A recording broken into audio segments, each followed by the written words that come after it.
Welcome back, Trailblazers. Before we dive into today's episode, I want to take a moment to talk about a tool that has completely transformed the way I plan and navigate my hikes, AllTrails Plus. As a Trailheads ambassador and the organizer of the Yakima Valley Trekkers, I'm out on the trails a lot. One of my favorite features of AllTrails Plus is the ability to edit and create my own maps. Conditions change, fallen trees, washed out sections, or even a last-minute reroute. And with AllTrails Plus, I can adjust my route on the fly and share it with others so everyone stays informed and safe. AllTrails Plus also gives you offline maps, wrong turn alerts, and 3D trail previews to help you stay on track and make the most of your adventure. And the best part, you can get 30% off an AllTrails Plus membership with my exclusive link in the episode show notes. So whether you're planning your next big trek or just looking for a new trail to explore, AllTrails Plus has you covered. Check it out and let's hit the trail.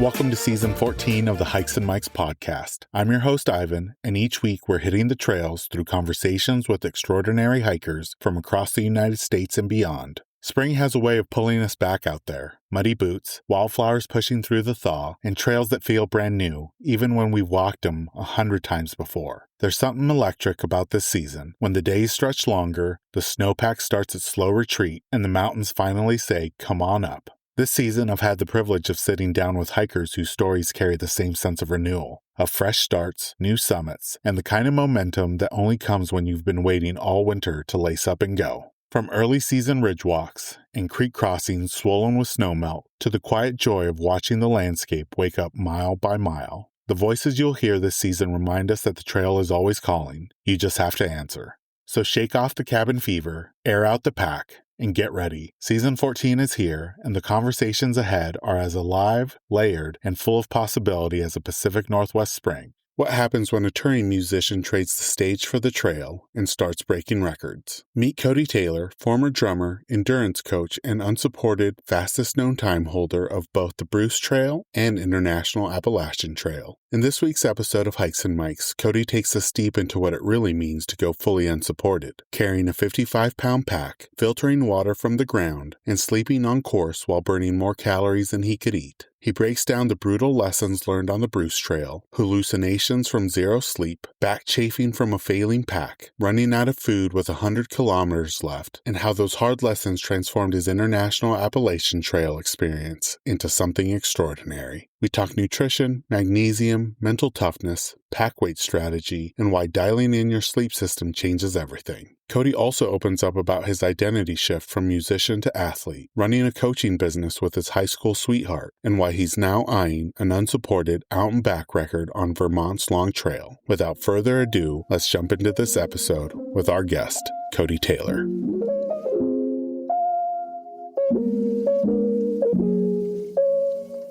Welcome, everyone, to the latest episode of the Hikes and Mikes podcast. I have a really exciting guest with me today. His name is Cody, and he's going to be telling us all about his recent adventures. I'm really stoked to have him on the podcast. Cody, thank you for coming on. We always like to start off by having our guests share a little bit about themselves and how they got started hiking. Yeah, man. So, I'm Cody Taylor, and I got into hiking and the endurance stuff, running and trail running during the pandemic. Before the pandemic, I was actually a touring musician, and so I kind of reinvented myself over the pandemic. I went from not being able to run 5K. 2 months later, ran my first 40 kilometers. And then the next summer, I was pushing and started getting in ultras. Ran my first 100-mile race in 2023, ran another one. Then I ran the Atacama Desert in Chile at the end of 2023. And that's whenever I was introduced to these ideas of doing these unsupported adventures by my coach, Ray Zahab. So he's the one that introduced me to this long distance unsupported stuff that we'll talk about later on this podcast. Yeah, man, it's about who you surround yourself with, at the time, I didn't really know what I was doing. I thought signing up for these 100-mile races, I was just going to do a bunch of them, would kind of move the needle for me as an athlete. But, he saw the potential in me to do other things. And that's kind of what led me to what I'm doing now. And I wanted to ask, because you mentioned it, like you went from not being able to run a 5K to now setting fastest known times on some of these massive trails in just a few years. What would you say clicked mentally during that transition? Yeah, it's really hard to say, man, because like I feel like everything in my life I had to work really, really hard for. Like being a musician was tough. Like I really had to be in the basement, say no to parties, practice my ass off all like every night. And then whenever it came to the running and the adventure stuff, it came very easy to me. And I think it's because my work ethic really translates really well to the adventure side of things, like, running long distances, hiking long miles. It's all about effort, and I really do have a very good way of putting my effort into the things that I'm really focused on. I think that's why I've kind of found my niche, and I've been, I've made progress really quick in the sport. One thing about the podcast that I love to do is highlight people that don't necessarily have that traditional background, whether it's in backpacking, through hiking, or in your case, in endurance races. Do you think, in your experience, that helped or hurt you when you started doing these ultra distance challenges? I don't. Like I said, I got into it pretty late in my life for sure. Like I said earlier on, I think it's about who you surround yourself with. You know what I mean? It's, like I said, I hung out with a guy named Ray Zahab, and he was doing these crazy long adventures. And like, whenever you start surrounding yourself with people that are doing the thing, it kind of like opens up these things in your head where it's like you realize you could make it happen. You know what I mean? If that makes sense. I don't have a background in ultras, like I really don't, but it's been 6 years now that I've been really focusing on this sport. And I'd say about the last 3 years, I've been really like diving right into it. But like, I feel like if you really put a lot of work into something for 3 years, like you can make decent progress and whatever. So yeah, I don't know. I mean, I'm still learning, man. Like it's like, even though I got these FKTs on these trails, like I'm still learning. There's no question about it.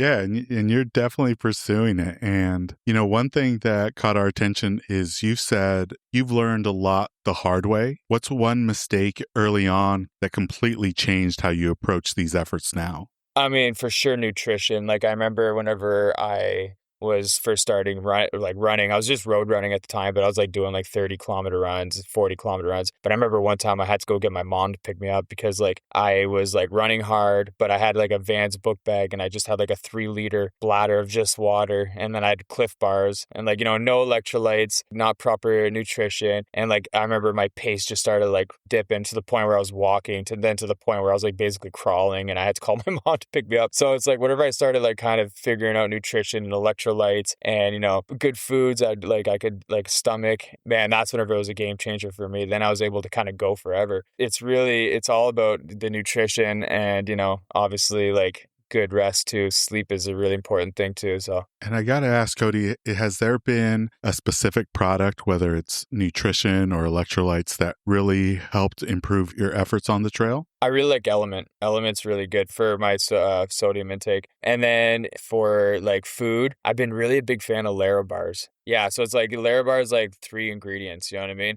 And it's got everything you need. And because what I'm doing, man, it's very slow, long endurance stuff. It's like, I'm not like running hard miles, you know what I mean? Like, and when I do run hard miles, it's like, obviously eating a Lera bar whenever you're running fast is pretty hard. That's whenever gels or like powders in your drink might be better option. But like whenever it comes to like hiking or whenever it comes to like running or whatever, the ultra runs, I do better with solid foods. I do like candy too, but like I'm not going to like eat just candy. It's like I find eating food where I could digest the food. I'm able to go to the bathroom regularly, because that's honestly, believe it or not, it's really important. Like, if you're out there for 2 weeks and you're not going to the bathroom, it's like, that could be a real issue, So yeah, just making sure you're getting the right nutrition in, man. I think it's really important to, like I said earlier on the podcast, like I was eating Cliff Bars in the beginning, and a Cliff Bar, you look at the ingredients, there's like 30 ingredients and I can't read half of them, you know what I mean? But, like some of these bars that you see, it's like you could actually read the ingredients. There's not many ingredients and you're able to stomach it and you're able to feel like a regular person,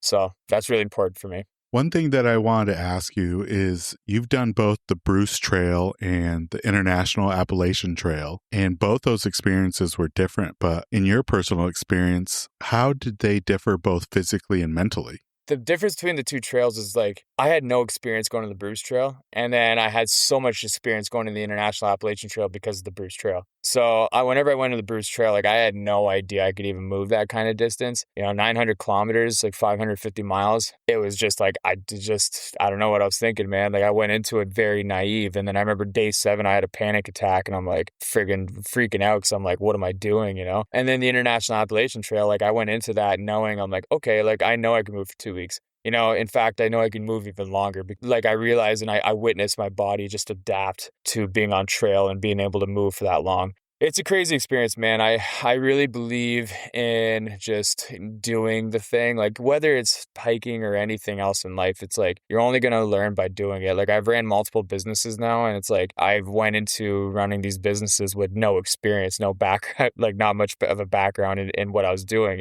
So it's just like it goes with anything in life, man. It's like you will learn the hard way for sure. You did learn the hard way on the Bruce Trail, because I read that because of no sleep, you were like dealing with some hallucinations. But then on the International Appalachian Trail, you really dialed in your sleep. How big of a difference was that from, going from no sleep to finally dialing it in? It made the trail like an actual wonderful experience. Like I really thought it was just a knuckle grind. I'm like, okay, this is what adventure's all about, It was like just suffering and every day basically, like most of the day sucking, But it's like the International Appalachian Trail, like, dude, don't get me wrong, like the trail was really hard. It was very, very hard, and I don't think most people realize, like, I've done a lot of trails, man, in a lot of places, and, like, there's no comparison, I find, in upstate New York, Quebec, like, some of these trails out there are just really, really crazy hard. The International Appalachian Trail made the Bruce Trail look like a highway. But anyways, back to, like, the topic there of no sleep, it's like, the Bruce Trail was easier, sure, but, like, it was that much harder because I didn't sleep, you know what I mean? And the International Appalachian Trail was extremely hard, but, like, I was able to do it and finish the trail because I slept so good, Like, I recovered really well. If I didn't sleep, like, man, that would have been a real test to my ability to keep going,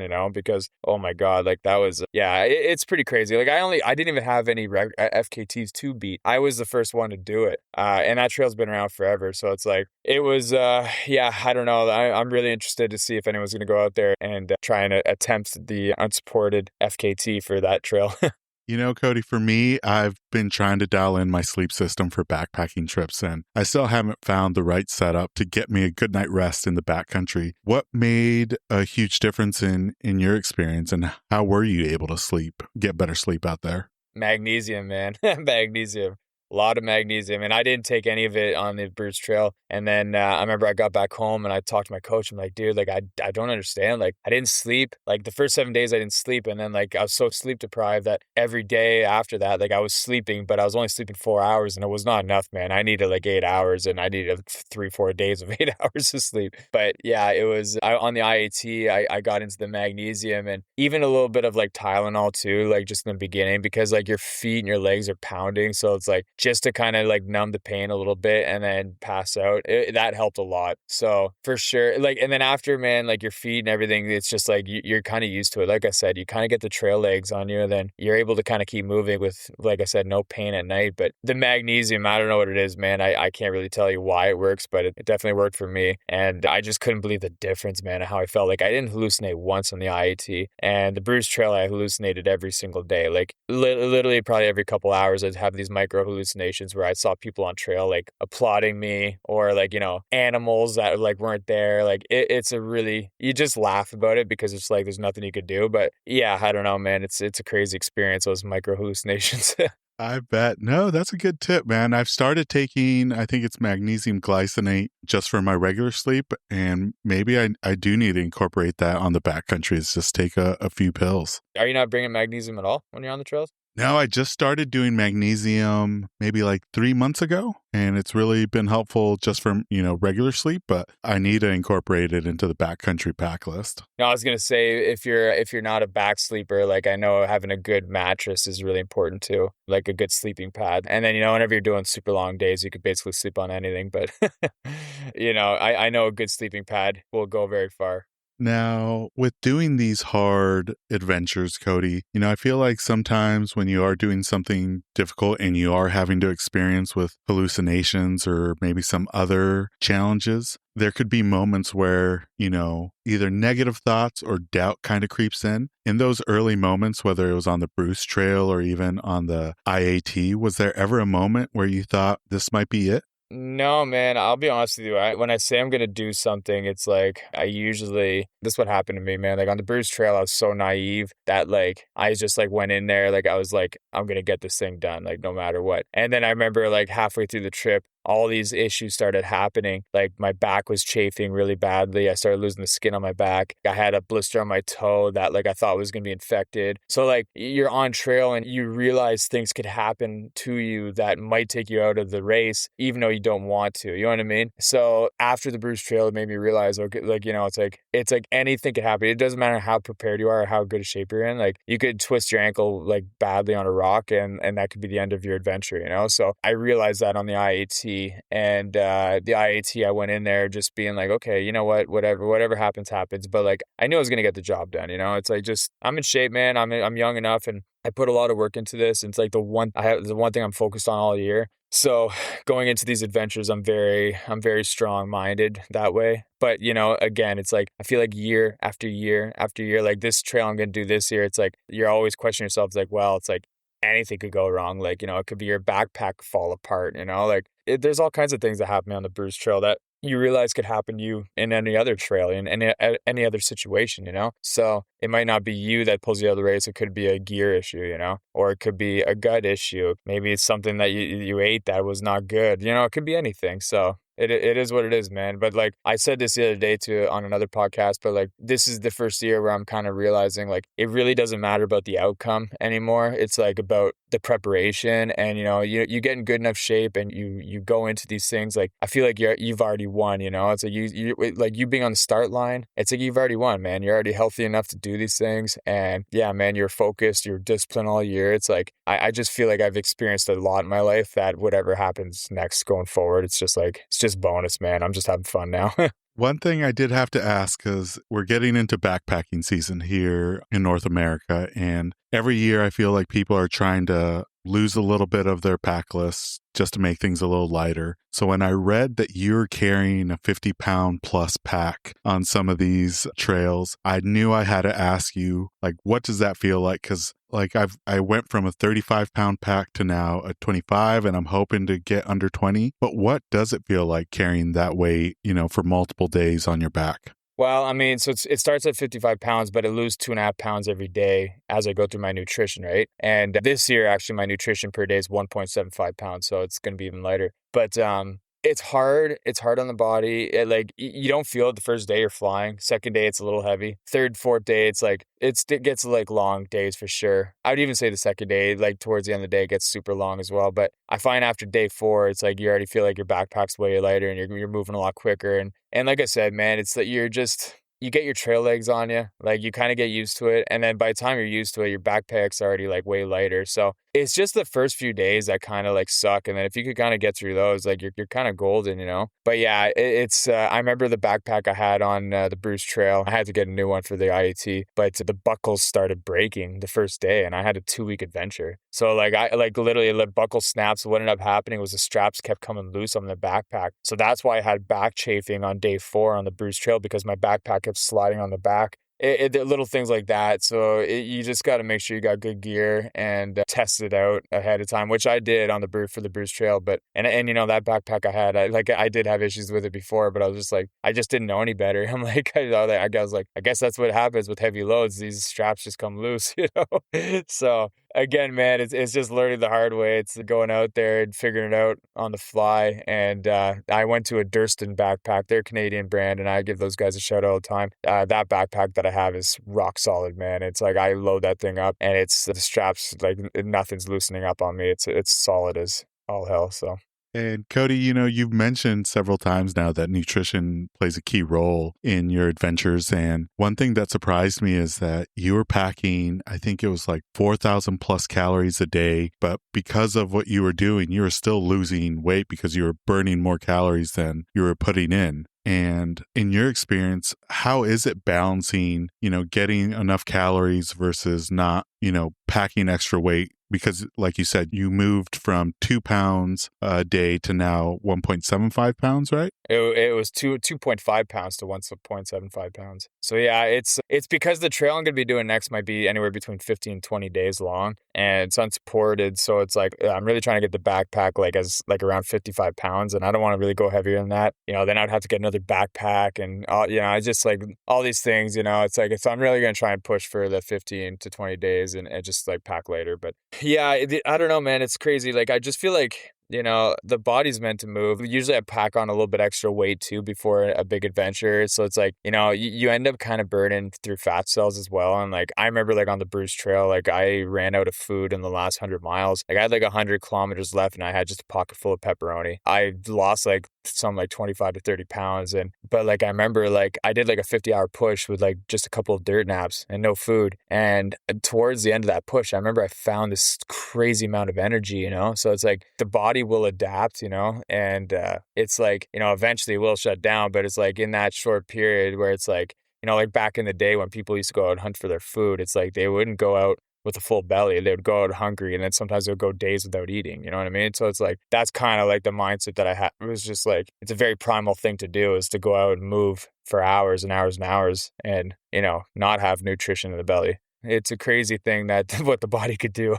You've mentioned these efforts being unsupported, and I feel like, especially in media, we hear that term, but sometimes we don't fully understand what it means. In your experience, what does unsupported on these efforts mean to you? And maybe what's one thing that people don't really understand until they try it? Yeah, so, okay, I'll just break down what unsupported means. Self-supported. So unsupported, you have to bring all your nutrition from point A to point B. You can't stop at any stores to pick up resupplies. You have to filter water like from the ground, and then you have to sleep on course. And you can't get any pacers. You can't get any help whatsoever. So you got to do everything completely on your own. Self-supported, you still can't get any help or anything.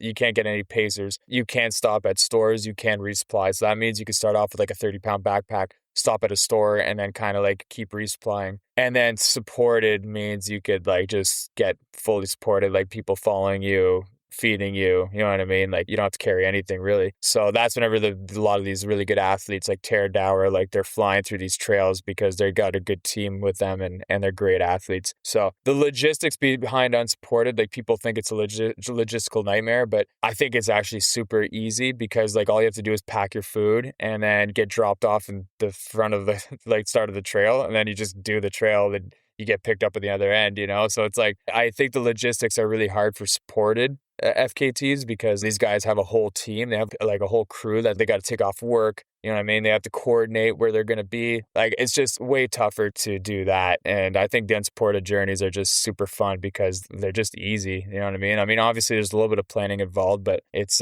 nowhere near the whole supported thing. So.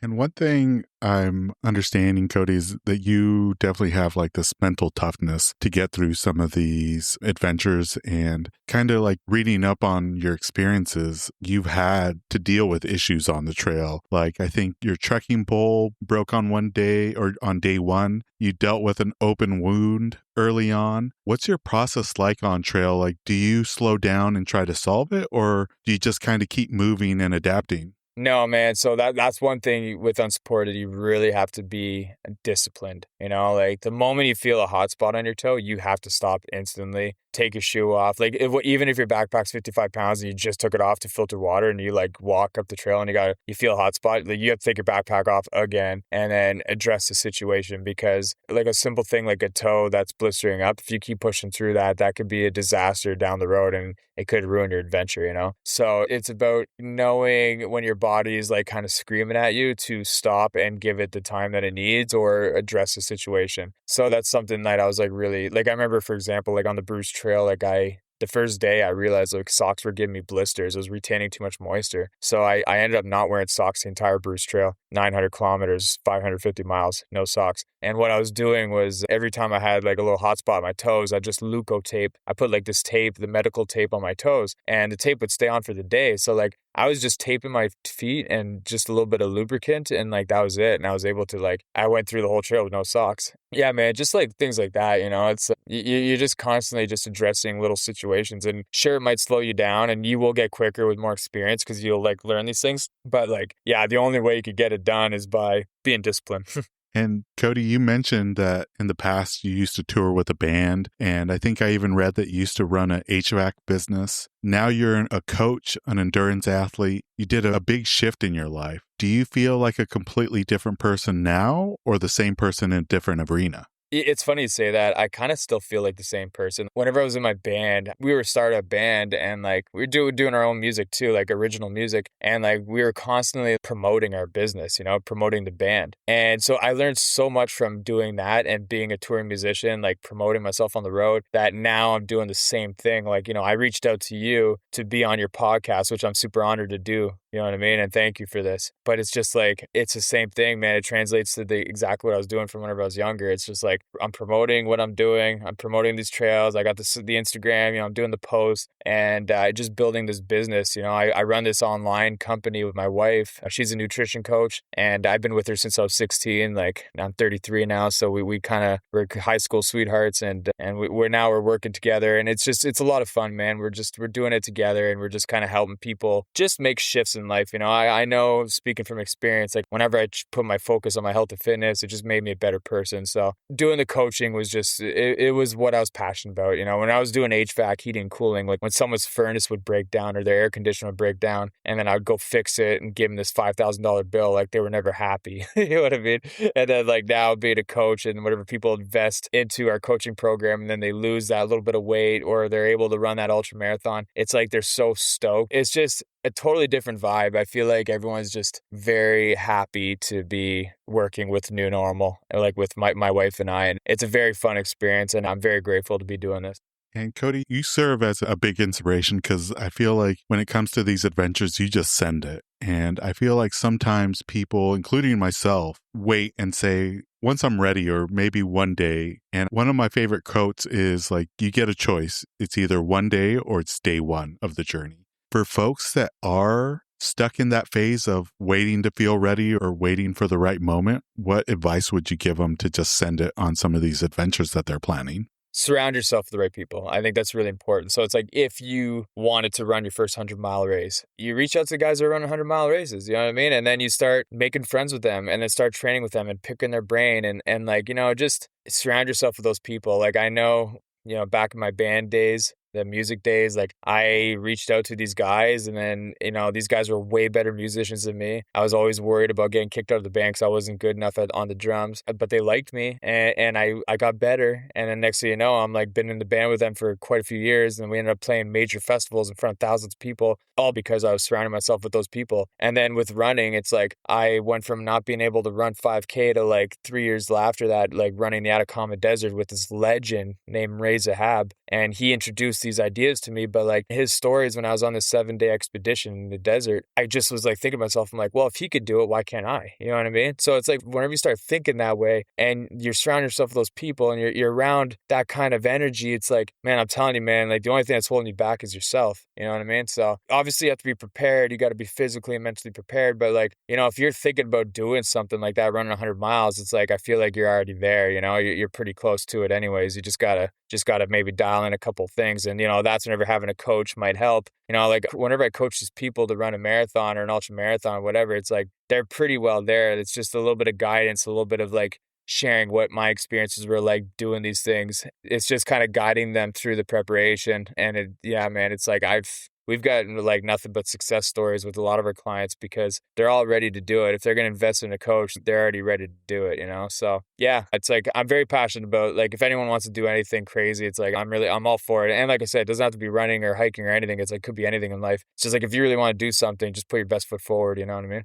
One thing I did want to talk about is you already have your next adventure planned out, and that's the Vermont Long Trail, 900 kilometers out and back, unsupported. Can you share with us what put that trail on your radar, and what kind of attracted you to sending it on the Vermont Long Trail? Yeah, so this is a great question, and it might be a little bit of a long answer here. But the FKT that I beat for the Bruce Trail, the guy's name was Jameson Hatt. Jameson Hatt is like the Bruce Trail is like his backyard, and he's done it multiple times. He did it. He was the first one to do it unsupported. I was naive, young little punk, made it all public, saying I'm gonna get it done, and I'm like gonna beat this FKT, and I ended up getting it, beat it by 5 hours. The next year, he went out and beat my FKT by a lot, and him and I were going back and forth for a while, like even talking. It's just like we were communicating a lot. He was basically coaching me on for the Bruce Trail with Ray, and very beautiful, like beautiful human, man. Like I love that guy. And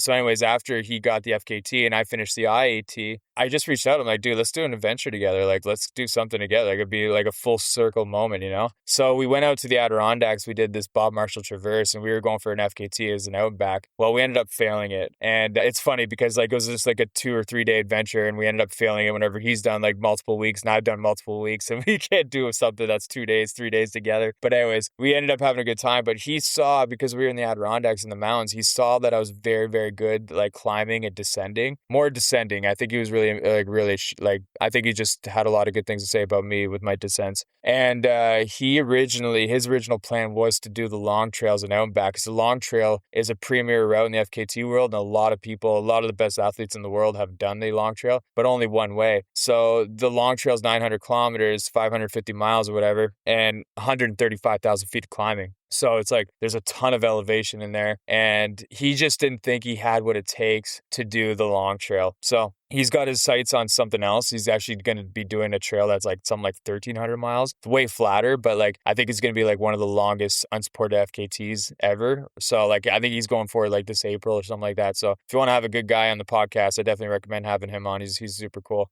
He's been around. He's been doing this for a lot longer than me too, man. Like he's been doing this FKT stuff for 10 or 15 years, and like I just got into it for a couple years ago. So I'm always learning and I'm always asking, and I have no ego when it comes to this stuff. Like I'm very, very honest, and I tell these people like I have no idea what I'm doing, you know? So I think that's what's kind of making I'm able to have these connections with these people, and they're giving me advice, and they're giving their shirt off their back because like I'm eager to learn, and I give them constant shout outs, and I'm like, I appreciate everything they're doing for me, you know? And so Jameson's one of those guys, and all these podcasts I'm doing, I always usually give him a shout out too, because he's a beautiful human. And Cody, you've already mentioned that you're doing some adjustment when it comes to your food weight. Is there anything else that you're doing in preparation for the Vermont Long Trail, whether it's training or preparation wise? Not really. I'm kind of just doing what I always do. Right now, I think what I'm going to start. So like last year on the IAT, I kind of took a little bit of a backseat on the runs. I was more focused on strength training just because like there was so much climbing. But like I did notice that like my endurance could have been a little bit better. And I know I kind of get my endurance back on trail, but like I kind of want to just have the endurance going into it right away. So, but strength training is everything. So I'm going back to like right now I'm just running a little bit more, but like I focused so much on strength training all winter. Like I didn't run at all really this winter. It was strictly strength training. And like I always end up like I'm 5'7" and I was 183 pounds. Like that's what I'm at right now. I've been running more now lately, but I'll go from 183 to like 165, you know what I mean? And I'm kind of fluctuating between those two weights all the time. Yeah, it's just, I think just being prepared, man. I think I'm already prepared. I could kind of probably do it next week, to be honest, but it's just like, it's just constant like repetition and year after year being disciplined and just, never really having like an off season. Like you're just constantly being on it, That's where my consistency is like, it's been so rock solid that I'm able to do these things pretty much anytime, So that's a good feeling, I got to say, like being trained up and being ready, prepared, like to run 100 miles any day, like that's a really good feeling to be in. And like, it took me a long time to get here, and it took a lot of hard work, but it's crazy. It's harder to get in shape. It's way easier to stay in shape. So. Yeah, Cody, and I got to ask, like, what does that timeline look like? How many years between, the start and to where you are now? Well, like I said, man, it was like I was a runner when I was a kid. I like ran a bit, nothing crazy, but I was like always had a big engine. I was always like into strength training. I always really enjoyed working out. But then like whenever I started touring with my band, it kind of took a bit of a backseat. Then I started putting on a bit of weight and stuff. And then that's whenever I was like during the pandemic, like 2020. is whenever I decided to flip the switch a little bit there. And I'm like, you know what? I remember looking at myself in the mirror and I'm like, I used to be like in really good shape. And now I'm like starting to like, I got to the point where I put on a t-shirt and I wasn't comfortable with like how I looked. And that's whenever it was like a turning point for me. I'm like, I don't want that. Cause like, being in shape, it's like, it's going to reflect so much on your confidence too. Like as soon as I got in shape, it's like my confidence went through the roof. Like I was like not as sharp. You know what I mean? Whenever I was not in shape, like now I feel like I'm just a little bit on it. So 2020, like I said, I couldn't run 5K and I went so hard with the running that I ended up running 40K 2 months later. And then I was just like progressed really quick just because I just went all in on that. So you're now like 6 years into the journey, right? Yeah, I'm 6 years into it, which is crazy. I remember always saying like, yeah, I'm only 2 years, only 3 years. But now it's like, 6 years, that's what I'm saying. It's like, you could do a lot in 6 years. Like, it's crazy. I think it's really important to set goals, man. I think it's really important to like, cause like this is what I remember in 2021, I remember like I didn't have a goal that year and I got my first Garmin watch and I was just like, I remember like, I had this ego every time I went out running. I'm like, I got to run a 420 per kilometer. Like I do kilometers and not miles. So it was like 420 per kilometer. Like I was always like trying to beat my next run, you know what I mean? And on the Strava, you know what I mean? Trying to compete with myself and others. But like, dude, that's not where you want to be, man. It's like, it ended up being an ego driven thing. And then like, I ended up like not running as much and being more injured. And then 2022 is whenever I was like, okay, I signed up for my first marathon, ran a 3:15 and like, I just like was like, then I ran an ultra that summer, 80K in the Quebec Mega Trail, very technical course. Just like was really kind of like disciplined because I signed up for these races and I really encourage that for any athlete. It's like either hire a coach or sign up for a race because if you're just training for the sake of it, unless it's just part of your life, like I'm at the point now where it's part of my life. Even if I didn't have any races signed up, I'd still do it. But it's easy to fall off track. But if you have something to train for, if you have something to be like, man, I got to do this thing at the end of the year or in the middle of the year, you're going to be prepared for it. It's like, because like you don't want to be a quitter. And I don't know. It's like, I don't, when I say I'm going to do something, I usually follow through with it. And there's not too many things in my life where I said I'm going to do something and I don't do it. Like usually I'm pretty honest with my words. So. And Cody, you mentioned that you're starting to go a little bit more public with your goals and your accomplishments. And for folks that are just starting to follow your journey, what are some takeaways that you hope they get beyond just the miles and records? And maybe what's one challenge you'd encourage listeners to commit to this year? Like, again, like I said this, I think on a post not long ago, like it's not about the outcome, and whenever I was doing the Bruce Trail and like I made it public and stuff, like for sure, like I did see a therapist. Like I never seen a therapist in my life. One of my clients told me like, you should see a therapist because he was kind of worried about me if I would have failed. But like, I remember I went and saw my therapist. I was like chatting with him and I remember at the end of the conversation, he was just like, you don't really need me, do you? I'm like, nah, I'm good. Like I was like locked in. I realized even then, like if I would have failed, like who cares? It's like, at least I had the balls to say I'm going to do it and I trained for it. You know what I mean? It's like, I think that's really kind of like important to just push your boundaries, man. Like, set goals and like, if you're going to fail, it's like, you're not going to fail. You're going to learn from that experience. There's no failing. You're always going to learn and then you're just going to go out and do better, So thankfully I've kind of completed all the trails and everything all the races that I've done so far. But like for sure that moment's going to come. And, and that's what I'm starting to realize. Like last year, my buddy was telling me, he's just like, well, my coach, Ray, he was like, he does all these adventures, but he kind of keeps it hush hush, and I'm like, and he's kind of telling me, he's like, maybe you should like try to do that too. He's kind of did like show me a different strategy with the social media, like, and I tried that, but I was afraid too. I was afraid of not getting the job done because it was a tough trail, and I'm like, so I was like so worried about the outcome, and then I ended up getting the job done. I realized too, like whenever I finished the IAT, like when I finished the Bruce Trail, a lot of people were following me after that, and I had like a lot of like articles and things written about me. Then the IAT, I finished it, and people were just like, it's like they're like, oh, he did that Bruce Trail, like that's what he does. Like it's just like so there was no impact. You know what I mean? So then I realized like it was a real eye opener for me because I was like expecting this big like thing, like, oh, he did another one, he got another record or he got another FKT, but it didn't happen like that. And I'm like, to sit back and think to myself, I'm like, well, that doesn't matter. You know what I mean? Like what matters is that I had fun out there and like I learned a lot out there, like I learned so much and I came out a different person again. And like you have to do it because you want to do it. You know what I mean? You can't be doing things because of you're trying to make an appearance. You're trying to like, push your social media. You're trying to like be popular in your little friend group. It's like, that's not where success is going to lie. It's like, you're going to be successful if you're doing the things that you want to be doing. You know what I mean? Yeah. A challenge would be if you're a runner or hiker, I would say but put something on the calendar, man. Like, I think it's really important to have something on the calendar. Like, I think people say they're going to do something but you say you're going to do it, but then all of a sudden a year passes by like that. You know what I mean? I remember like so after the Bruce Trail, it was such a massive win for me. I could have sat on that win for 2 years, but then like, I'm like, no, I'm going to do this trail. I'm going to do it in August again. Like out of nowhere, August came around and I'm like, oh my God, I'm back on trail. Like it felt like a year just went by like that, you know? So I would suggest to anyone that's listening, just whatever you want to do, put it on the calendar. I think that's really important.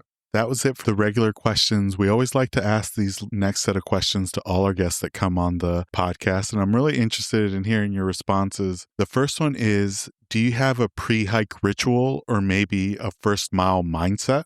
No. I don't. I don't know, man. I'm like so locked in like for all my training. Like I'm starting training right now, and I'm like, I visualize way beforehand. So whenever I get on trail, it's like I already know the job's gonna get done. So, well, hopefully. I'm curious on this one because you do these unsupported. And like you said, you ran out of food on one of the trails except for a pepperoni stick. What's your go-to post-hike meal or drink? So the last trail, it's funny, I finished the trail on the IAT, but then I had a 4-kilometer hike back to my van. So my wife was at the end of the trail, and I'm like, I just had to sit at the end of the trail for like a couple hours just to like take it in, you know, and I told her to pick up 2 liters of Coca-Cola and a bag of chips, all dressed chips. So like, I'm a big Coca-Cola guy. Like I don't drink Coke like any other day of the week, but then whenever it comes to like after a big adventure, after a big like training day, yeah, man, I don't know, Coca-Cola goes a long way. These next two are about gear. What's one piece of gear that you'll never compromise on? Shoes. Man, I got a pair of Nordas. They're a Canadian company, and like they're made out of Dyneema. Like there's no other trail shoe on the market that would last that long. Like and the beat down that I give it, because think about it, I got 55 pounds on my back, so it's like that's a lot more weight on a pair of shoes, you know. And yeah, these things they just don't break. And I mean, they're obviously little things that'll happen on the shoe, but like any other shoe would be completely destroyed. So I'm a big fan of the Nordas, and I always give those guys a shout out. Yeah, I was looking at them because I think Garage Grown Gear carries them here in the States. And I got to ask, like, do they have a wide toe box or is it a standard toe box? I wouldn't say wide. I wouldn't say standard. It's kind of in between. But I do a full size up. So it's like they kind of recommend to go a half size up because they run a little small. I do a full size up because whenever I do these long things, my feet do swell up and I just don't like my toes being cramped and anything. So I like that wiggle room in my toes. So I always do a full size up in those shoes. So yeah, that's one thing I'd recommend. And then on the flip side, Cody, what's the most overrated piece of outdoor gear in your opinion? Overrated piece of outdoor gear. Let me think about that one. It's funny because I'm so new to this sport, so it's like I don't really know what people bring. You know what I mean? I only hang out with guys that are like doing this like unsupported stuff that like teach me all this lightweight backpacking stuff. Yeah, I don't know, man. That's a good question. I can't even think. I guess okay. Here's one actually, because I see it on YouTube a lot. A camp stool, like a chair. You know what I mean? Like, I don't know. I wouldn't bring a chair because like you could use your closed cell phone mat and then just roll it, like kind of like put it on on its sides and then just sit on that on the ground. Like, I don't know. I guess that. But again, man, it's like I've been like packing light and doing this ultralight packing, and I've only been surrounding myself with guys that have been doing this. So it's like I don't really know what people bring out on trail. I'm so new to this sport. I'm just like I don't really know what people bring. So. And then Cody, we know you're doing the Vermont Long Trail, but are there any other hiking or adventure goals for 2026 or anything exciting on the horizon we should look out for? I'm always about like set that goal and then I don't see anything past that goal sort of thing. You know what I mean? So like I'm going to do the long trail. Then after the long trail, when I hopefully get it done, then we'll think about the next trail. But I don't really like look past what I'm going to do. You know, I've always been like that. I'm never like, I don't really think 10 years from now. I'm always thinking like, what's next year? What's next year? What's next year? You know what I mean? Setting like small micro goals and then like, you know what I mean? Goals that are kind of like within reach. I think that's really where you could see progress. Then after 10 years, it's like, holy shit, I covered a lot of ground. You know what I mean? I think in a lot of people, it's like that people say they were going to do something, but then they don't put it on the calendar and it's always getting pushed and pushed and pushed. It's because like, you know, they're creating this goal that's just not in reach or maybe it is in reach, but they're just not putting it on the calendar. You know what I mean? So it's like, I think that's why I've kind of succeeded in some of the things that I've done in life is because I'm constantly just always setting the next goal after what I've just completed sort of thing. So, well, that was it, Cody, for the last bit of questions. This last segment of the podcast is the this or that questions. I'm going to give you a series of options. You choose which one you you prefer out of the two, you're more than welcome to say both or neither, and feel free to elaborate on your decision if you like. But the first one is, if you had a choice, would you choose a dense forest or a wide open view? Oh, wide open view. And then this next one, peak bagging or wandering miles? Peak bagging. And then cabin stay or tent camping? Tent camping. This one's going to be tough because I know you've experienced both of these in different fashions on these trails, but bug bites or blisters? Bug bites. And then our most controversial one this season, when you are doing some of these long days, are you a music on the trail, whether it's an earbud or headphones, or are you only nature sounds? Bit of both. I do nature sounds for most of the trip, and then towards the end of the trip I'll start kind of dabbling into music, but only for maybe 3-4 hours or 5 hours of the day, so I think total. Then the next one's your footwear, and you kind of answered it already, but trail runners or hiking boots? Yeah, trail runners for sure. And then when it comes to your trail runners, are you a fan of having the Vibram outsole, or it doesn't really matter? I mean, the Nordics have the Vibram outsole, so yeah, that's all I know. And then the next one is, if you had to choose between these two types of conditions on a summit, would you choose a windy day or a cloudy day? Windy day.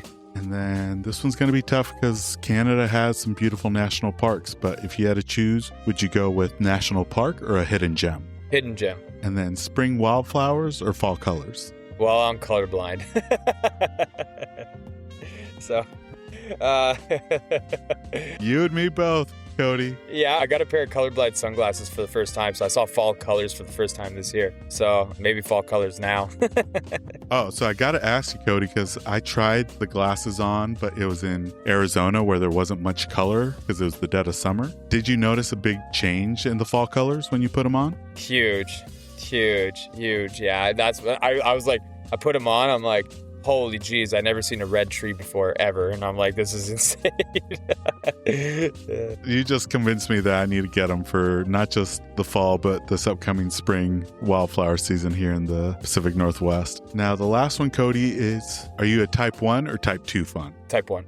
That was it for the this or that questions, Cody. For folks that want to follow your journey and see some of your previous adventures, where are some of the best places they can find you both online and on social media? If you're interested in the online coaching, and if anyone listens this far, I'll give you guys a promo to our nutrition and fitness coaching. So just give me a shout out there and send me a DM and tell me you listen to this podcast. But yeah, we got a website, www.findyournewnormal.ca. And then there's my Instagram at Cody Taylor Performance. That's with TikTok and YouTube. And I post a lot of just the preparation and a lot of maybe tips and tricks for running or adventures. I try to share as much value as I can because I know I really looked into that whenever I was getting into the sport. So I'm just having fun with it, and we're still growing. We're still growing as a business and stuff. And I just want to say my appreciation there, and thank you so much for this opportunity, Ivan. Appreciate it so much. Yeah, Cody, and we'll be sure to put all those links in the episode show notes so people can check them out. It has been a blast to speak with you tonight, Cody, and I can't wait to see you on the long trail. I know you're just going to send it, but thank you once again for coming on and sharing your journey with us. Thank you, Ivan. Appreciate it, man. And that brings us to the end of this episode alongside Cody. We extend our heartfelt thanks to him for joining us on the podcast. Be sure to follow him on Instagram at Cody Taylor Performance. And for more, be sure to check out the episode show notes. This episode of Hikes and Mics was produced by Jordan Smith. Be sure to follow her adventures on Instagram at jordan.journeys. New episodes will drop every Monday throughout the spring hiking season, with the occasional Friday bonus episode along the way. To make sure you never miss a moment of these inspiring trail stories, hit that follow or subscribe button. Your support truly keeps this community moving forward, one episode at a time. Don't forget to connect with us on Instagram at Hikes and Mics. That's where you'll find behind-the-scenes episode visuals, my own spring hiking adventures, and plenty more to keep that fresh air stoke alive as the season heats up. As we wrap up today's journey, remember, the trails are waking up, the wildflowers are on their way, and there's never been a better time to get out there and explore. So tread those happy trails, soak in the sunshine, and keep chasing what's just around that next bend. Until next time, my fellow hikers, happy hiking. This episode's music was created by Ketsa. Follow along with him on Instagram at Ketsa Music.